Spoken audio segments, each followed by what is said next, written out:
welcome to Pitch BrandTalk. I'm Simran Sabarwal. As an Indian, if you want to travel abroad, the good news is 56 countries give us visa on arrival. But if you want to go to any other country, then what we need is a visa, and what follows is a hassle long process, documentation, and getting a visa appointment, and then just waiting and hoping that you get the visa. To make this process hassle free, we have today with us Santosh Hegde. He's Heads Marketing at Atlys. Santosh, hi. Hi Simran, how are you? I'm great, Santosh. Thank you for So, having me, Simran. Santosh, I just want to start off first with uh, you actually moved from meet to travel, Yes, and but both have a similarity that over there you need to ensure that the meat reaches people, the houses on time. yes, And here you need to ensure that the visa, the passport is back with the visa on time, which is really kind of stressful for a lot of us. So, what are some of the learnings that you have, got from, say, Licious earlier company that you've brought over here to Atlas, and something which you'd had to, unlearn and learn again? yeah, sure. Thanks for that question, Simran. I think you mentioned that there are a lot of differences between the meat category that I used to operate in when I was at Licious and the current category that I operate in, which is visas and travel assistance in general at Atlas. There are many other differences as well, right? So the biggest one being the fact that meat tends to be a low transaction value but high cadence category because people in India typically consume meat once or twice a week at the very least. Whereas when it comes to international travel, among the 30 million passengers who travel from India every year, the average travel is roughly 1.4 to 1.5. So people don't travel abroad more than once or twice in the country. But there are interesting similarities also because eventually the commonality between the two categories is a commitment that we make, which is to deliver whatever it is. It happens on time, right? And that fundamentally doesn't really change between the two categories, the one that I was operating in and the one that I'm in here. But of course, it has required me to unlearn at multiple levels. Some of it is philosophical and some of it is functional, and I'll probably cover them now in detail. The philosophical unlearning and relearning of sorts is that in the category of meat, if you end up messing up the customer experience, let's say on that Sunday where the whole family is waiting to consume something from Licious and it ends up getting a bit late, getting delayed, or it doesn't meet your expectations, you still do get another chance because it's a high cadence category. So you have the next Sunday possibly to make up for it, or even earlier for that matter. In the context of international travel, though, there are no second chances. There are very few second shots because if you end up disappointing the customer the first time they apply for a visa, the chance to make up for that doesn't really arise because you've broken that trust. And that is a very, very big difference, which basically And a means lot that of the system, money also is spent yes, by the exactly, customer because you exactly. could So probably imagine, lose your ticket. yeah, yeah, people spend roughly 5 to 6 lakh rupees for a travel of say 7 to 8 days for a family of four, and the visa cost is about 2 to 5% of it. But then if you don't get your visa, all of that money is at stake, and hence you don't get a second chance. That's a big learning, and the relearning or the incorporation of that learning is that the systems we design, whether it is advertising or whether it's customer experience, has to be near zero defect, and that is a Hmm. big shift from the last stint that I had. At a functional level, I've also realized that travel as a category is an ecosystem. It's not just about Correct. one service that is operational at that point of time. People look at some sources for information, people look at some sources for inspiration. And hence, if Atlas has to have a play, we cannot simply operate as a vendor which helps you out with visas. We have to come Hmm. across as an authority which knows a lot of things about travel. And hence, the focus from a marketing standpoint is not just on advertising. It has to encompass a holistic content ecosystem that we've managed to get a start on with Atlas. And hence, that is another big shift from back when I was at Licious and I was operating in that category. Sure. So, yeah, so these are some things that I've kind of unlearned and relearned in the transition period. I want to come back to your brand positioning, but before that, traditionally, we wanted to travel internationally, you needed a visa. You would either do it yourself or you Yes, would go to a travel agent, right? right. Now, in a sense, this is also a new category because I don't think if VFS I do know, but Yes, top of the head, I can't remember anybody else who's doing this service in India that Atlas yes, does. Yes. So, what is the proposition that you're offering to consumers, Sure. and what is the challenge in building this new category as such Okay. in the Got it. travel space? Of course. So the challenge that comes with building any new category is that you have to build the brand and the category simultaneously. You don't have the luxury of launching Hmm, a brand into a category that's well established. And there are a couple of ramifications of this, right? So let's say you're launching a new shampoo today. The category is fairly well established and the consumer behavior is fairly flirtatious. They are open to trying out new brands all the time. So from a classical marketing funnel perspective, you start with awareness, you spend a certain amount of money, invest time in building awareness, and then you move down the funnel to consideration and then finally to trial generation, right? So this happens over the brand's life cycle. But when you're building out a new category, awareness and consideration often have to move in tandem at the same time. correct, And let me explain it further now in the context of what we do. So let's talk about visas and how visas have traditionally been operated. Is it might seem very complicated, but I want to make it very clear that these are complicated by design. These are done to regulate inflow of tourists or leisure travelers. Um, and there are fundamentally three pain point clusters. Now, we've done a lot of consumer research in this space, and hence we can say this with conviction. There are specifically three pain points that anyone who wants to get a visa will encounter. One is in the space of cognitive load. You're not sure of what process to follow for what country, and every country has its own process. And these regulations, by the way, also keep changing all the time. Second is sure, efficiency, because you're not sure of how much time it will take for you to get a visa. So sometimes it might take you months, sometimes it might take you days, hours, even for that matter. Again, there is no consistency here. The third is, even after jumping through all of those hoops, you might end up in a situation where the outcome is not certain. And this happens in the case of many visas where there are high rejection rates and you're not really sure of why you got rejected despite having a great profile, which we call the certainty of outcome. Now, all of our correct, customer research and all of the voice of customer analysis has very clearly told us that the certainty of outcome is the biggest pain point. That is correct. where most people have resonance with the current measures that they have, which is applying directly or through an agent.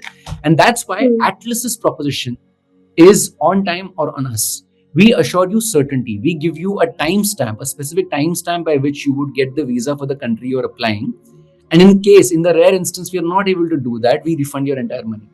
Now, this hopefully so far has been able to deliver, a lot of conviction for the customer, and hopefully we'll be able to continue building that and doing better on it as we scale as well. So this is the proposition that we've, put in front of the customers out there. Can you share the typical, customer journey and what is like the conversion rate? Where are you catching the customer? Okay, got it. So while I'm not at liberty to specifically call out the conversion rates, I'll give you an understanding of the four different funnels we operate. There are multiple Sure. ways in which you get visas depending on the country, right? The first flow is what we call the easy visa flow, which are countries like say Dubai or Hmm, South Africa, where you come to Atlys, you upload your passport, you upload your selfie through our proprietary tools, and then we get you your visa in the committed timeline. The second is something we call hard e-visas, where you start with the same process, but then the consulate might ask you for extra documentation, say your bank statements or your income tax filings and the likes of it. All of that happens within the app or the website flow itself. So you don't need to email anything or send them separately. All of it happens in the workflow that we've built. The third kind of process is where your passport will have to be picked up because the consulates want to go through it, let's say, and go through your travel history and the likes of it. Examples of countries like these would be Japan and South Korea, where your passport gets picked up by us through our logistics partner, sure. and then we ensure that we handle the whole process for you for a service fee, of course. And then once the visa gets stamped or gets issued as a Hmm, new visa, we send it back to you. The fourth is the most complicated one, which would classically be your US, UK, Schengen, or Canada like processes, where you are required to travel to the processing center the first time to submit your biometrics. Here again, the advantage that we bring in is because we have experts empaneled with us. Some of them have spent years working at consulates and working at these processing centers. They know how to set up your application the best, and they are aware of all of the big reasons because of which applications get rejected, and hence they ensure that you fill it in a manner where you give yourselves the best shot possible, and that okay. advisory becomes your biggest edge. So these are four different funnels that we tend to operate, and all of it has been developed in house through our website and app development teams. Now, you were just speaking about, the fun, going through the entire funnel. Now, Yes. as a marketer, this basically you're either doing a, a, a brand building communication, or you are doing something to drive sales. But in Yes. this time, you have to build that brand also, while Yes. ensuring at the same time that Yes. the business is getting. So, how are you balancing brand building and performance marketing? So the way we look at it, we harvest demand on a daily basis, but we create demand also on a daily basis. That's the way we look at it, right? Okay. Um, let's look at the 30 million passengers who travel out of India every day. About 30 to 40% of them end up being what we call DIY travelers. These are travelers who want to do all the bookings, whether it's flights, hotels, visas themselves. Hmm. That's the number as it stands today. Of course, this number will only grow as we go through the years. Now, the travel trend in India is fairly stable across the 12 months. Of course, you have seasonal peaks in April, May, and then November, December, but more or less it stays stable. So, at any point of time, 8 to 10% of the category is purely in market. They are actively looking Okay. for a visa within the next 30 to 45 days. So, these are people who are coming to YouTube to explore. They are going on Google to search for possible vendors, service, agents, or companies that Mhm. can assist them with media. So these are in-market audiences, and we use performance marketing to harvest this particular demand. Right, Sure. this happens on a daily basis, and we use channels like Google, like Meta, like Snap and Taboola, many other channels like that to harvest this demand. But then the 90% of the market, which is today cold, which is probably not in the market for international travel today, but will become an active use case for us or will become a warm lead for us some months down the line, we need to start building awareness for that audience and consideration for that audience today itself. We cannot leave it to that date. Sure. Right? So our Got entire it. market strategy from a brand building perspective rests on three pillars. There is awareness, which is where we tell them about our existence and what we do. There is assurance, which is trust, which is super critical in this category because ultimately you're asking someone to give us the responsibility of handling their passport, handling a trip that they've spent lakhs on. That doesn't come easy. And the third bit is authority, which is if the customer sees us as a brand that knows a lot about travel, then they have every reason to bank on us when they need a visa. So we actively operate on all three pillars on a consistent basis, month on month, to ensure that when the customer goes in market for a visa, we are one of the top options that are top of mind for them. And when they see a performance marketing ad or when they just recall us organically, we are there to service that demand. That is the way we've panned out and we operate our marketing strategy. So, where is the money being spent? What's the channel mix? And digital is obviously going to be the Yeah. lead medium. Yes. This is also a category. Travel as a whole is a category which lends itself very well with influencer marketing. Are you Yes. using that route? But uh, typically, where is the money being spent, and which do you see is your, uh, you know, uh, which is a channel mix that works for you? Yeah. So let's talk a bit about our customer segment, and that will explain how we've split monies or bandwidth across the channels as well. So 50% of the customer segment that Atlys services happen to be millennials. Another 35% is Gen Z. So 85% is this particular audience. Um, and if you look at international travel, once I take out the cluster of, say, people migrating or traveling abroad for blue collar jobs, most of them end up being from the top 2% of the country, which means they are extremely contemporary in their outlook. They're digitally very, very savvy. So naturally, digital accrues a large part of our marketing budget as well. And the channels we use here typically in the order of prioritization would be YouTube, then Meta, and then the OTTs that we have started, investing in. Now, beyond this, and as I had mentioned earlier on as well, advertising alone does not cut it for us in this category because the customer has an ecosystem which is feeding information to them, Hmm. right? The customer today goes to YouTube for exploration, for information seeking. If they want to travel to X country, they want to learn everything about that country, the currency, the connectivity, the food, what to see, how do you get your visas, everything. That exploration is happening on YouTube.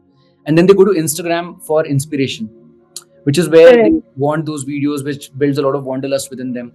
So it is important for us as a brand to have a very active presence in YouTube, on Instagram, even on Reddit, where they go and read reviews about us to check if we are a reliable service provider, right? So we have an active play on all these platforms as well. So we park aside money for content generation, and I'm proud to say that we have a fully in-house team which deploys a lot of ideation and a lot of other tools that are available at our disposal to churn out content on a daily basis. And we do this not just for India, but also in the other geographies we present in. The last cluster is influencers, like you rightly mentioned, because influencers are critical in this space.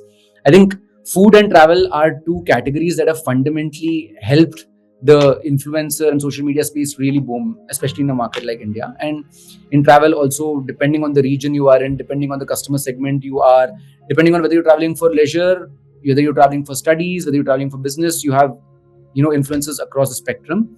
And we've also actively engaged with them. We found a lot more ROI in engaging with micro and nano influencers, to be honest, because the credibility is much higher out there. And influencer channels should not be leveraged for advertising. It should be used purely for credibility building. So we largely tie up with influencers who've experienced Atlys as a service, and then they go and talk about it, right? So this has Sure. been, again, a channel of investment for us. So overall, if I look at our media mix, 40% of it goes into digital advertising, another 40% gets spent on content and influencers, and then the balance 20% are experiments that we run on offline media, and we try out a few other activations and the likes of it. So this is the channel mix that Atlys operates in. Now, you mentioned that millennials and the Gen Zs are what, these is a cohort which are actively coming to Atlas. Now, last month there was a really interesting campaign that you had run slash, which was the Atlas one-rupee visa sale, right? Yes, yes. So I just can you just give some of the highlights, the trends that you've picked up from here? Sure. Okay. So the reason why we did the one way out sale, is what we called it, was because we realized that visas are extremely restrictive, right? By design, they are supposed to be these deliberate, invisible barriers that restrain you from really planning out what you want to do when you want to travel abroad. In our customer interactions, also many times we've realized that people want to go to a country, but they settle for some other country only because the visa process looks ominous. And it's not about the cost of the visa or the cost of traveling to that country. It's just that nobody wants to get into the hassle of applying for a visa, which is fundamentally, difficult to get. So we thought, what if we were to take out this barrier completely out, right? Where we take the responsibility of getting you your visa, and the reason why you should trust us blindly is because we fixed the cost of that visa at 1 rupee, the entire thing, not just a service fee, right? Hmm. And we ran this, and we saw an immense level of acceptance in the customer space, and we had a huge burst in the number of new users, traffic, every single metric that you can think of on those 2 days when we ran the sale. Some of the highlights which were fascinating to us were, there are these set of countries that you would expect customers to come and apply free visas for, 1 rupee visas for, right? Like US, UK, Schengen countries, you would expect this demand. But one country that really surprised us was South Africa.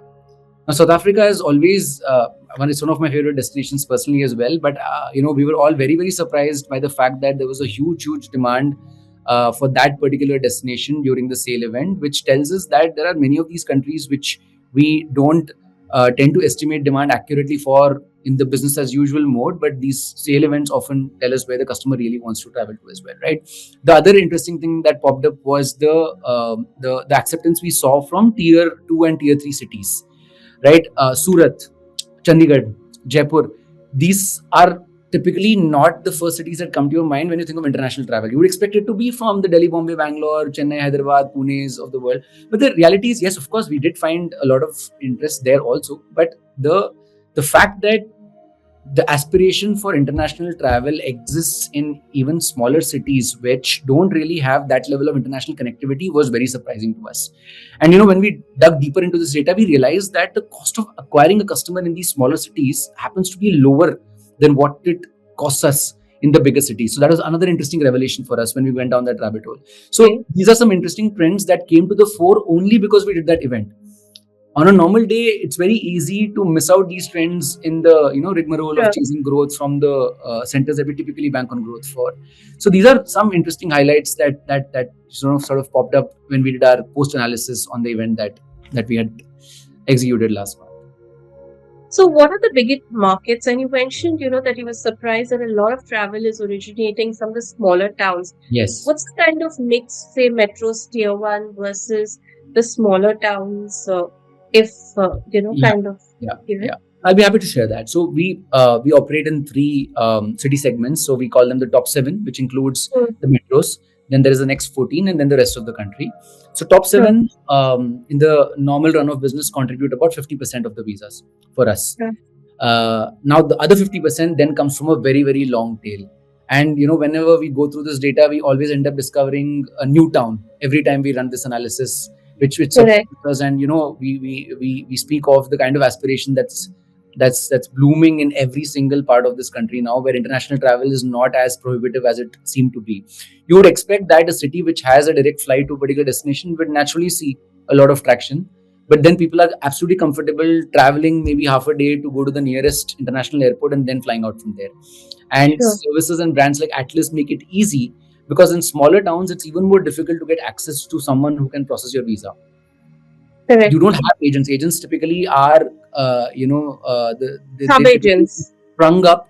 They tend to spring up, sorry, in cities which have a fair bit of density. They don't really cover Sure. smaller cities and smaller towns. So Atlas is something that you gain access to from your phone wherever you are in the country. And hopefully, we'll be able to generate and harvest this demand as we progress through the years much better. What is interesting is Atlas was set up on in 2021, which is Yes. actually post-pandemic, when we Yes. were calling it the revenge travel had, Yes. kind of started. Yes. And as per information available, Atlas has till now done 2 million, 2 million, please correct me if Millimeters. I'm wrong, Yes. 2 Yes. million plus. So Yes. what's been the growth like? And yeah, so what's been the growth like for the company? If you can just give me an idea, what's been the traction? Yeah, I think the traction has been like you share the numbers directly, and the numbers are what they speak for, right? In the matter of just 4 years, we've been able to comfortably reach this, not comfortably, but reach this milestone of almost 2 million visas, which is a big number. It's a number that makes us proud, and drives us to chase more growth. I actually want to talk about what got us there, and probably that'll give us more of an insight of how we are set up for growth going forward as well. Sure. I think there are three things which fundamentally stand out when it comes to Atlas and what helps us get that growth momentum, right? The first is there are about 150 plus countries very easily that people would want to travel to in their lifetime, but each of these countries has their own process when it comes to visas. And the Correct. thing with visa regulations is also that they are very fluid, very dynamic. They keep changing all the time. You can't think of a single destination where you can easily access this information. Atlas is that one stop destination, and we make a lot of this information available open source, free of cost. Even if you don't end up transacting with us, it is there for you to go and explore. The second, and this is the real moat for us, is our tech. We have made the application process so simple for many of these countries that it's a true delight for someone who experiences it, right? You need a UAE Mm. visa. You just come to the app or the website, you upload your passport scan, you get your picture clicked, and then the visa comes straight to your inbox in a few hours' time. Right? This is a true delight. We also got some very exciting tools of late. For example, a lot of anxiety exists around US visa interviews. People get scared in India when they think of US visa interviews. So we Yes. created this AI trainer which basically helps you with mock interviews. You can take it free of cost any number of times, and it will actually give you feedback on how you did, and it'll give you areas of improvement, so that on the actual day when you go for a US visa interview, you are much better set up. We recently also launched something called the live stream funnel. Very exciting stuff. So we realized that a lot of people are almost scared because of the complexity of process involved for some applications. So we got our in-house experts to actually create a video funnel where they guide you step by step with clear instructions, and then wait for you to upload your documents, and then you complete the process in one flow. So these are many tech enabled levers that we've exercised, and as we go through time, we'll only get better at this, and this will become a real mode. Now, the third thing, which is where I think we will not be faced by any competition that's likely to crop up in this space anytime soon, is that with every incremental visa we process, we get sharper with our own predictive engine. We can, even with more certainty, tell you when your visa is likely to come. So all of your visa anxiety gets replaced with a clear timestamp on when you can get your visa. We've already done 2 million visas, so we know which countries take how much time to process visas. Depending on your profile, we know how easy or how difficult it is for you to get visas. So we'll get better at this, and we will create a situation where any new player will find it incredibly difficult to replicate this, because they don't have the muscle memory that we've been able to build over this period of time.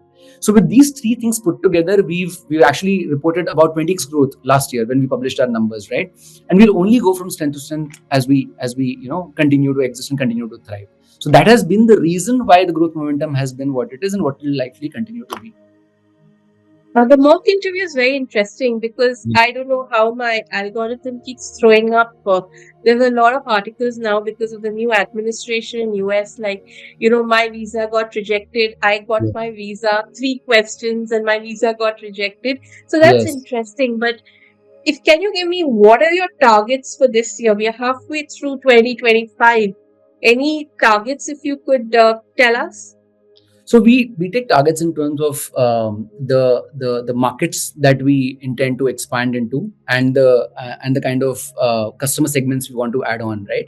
So it is important for us to ensure that we expand the visa application and processing to as many countries as possible, which is effectively what we call coverage. So we started off with the popular countries, which contribute to around 90% of the country's travel, but we've increasingly realized that there's a new trend of customers wanting to explore the unexplored destinations. They're not just happy traveling to Europe or to Australia, which are popular destinations. They also want to go explore those obscure countries in Africa or say in South America. And so the biggest target we've taken is that we want to expand our coverage to a point where any customer who wants to go anywhere will find it easy to do through Atlys. The second is we've also realized that there is a lot of existing demand, not just in India, but also in other countries across the world. And we've now expanded to geographies like UK, UAE, Australia, US, and we are constantly expanding on that front also. We've built up a solid international business now, which is growing much faster than the India business itself, right? That is because of the kind of focus we've shown there, and that will continue to be a big revenue pillar for us as we scale further. It is also important for us to focus on the third pillar, which is to try and get people to enter into the DIY fold. So there is still a segment of customer today which banks on travel agents and on other sources to get their visas done. The more we make them realize that doing it yourself through services like Atlys is easier, the faster we can set up our new user stream for the future. So this is the third pillar that we choose to focus on, and we believe that these three focus areas for us will continue to sustain growth for us. Great. Thank you so much, Santosh, for your time. It was really nice talking to you. Thank you, Simran. Pleasure speaking to you as well.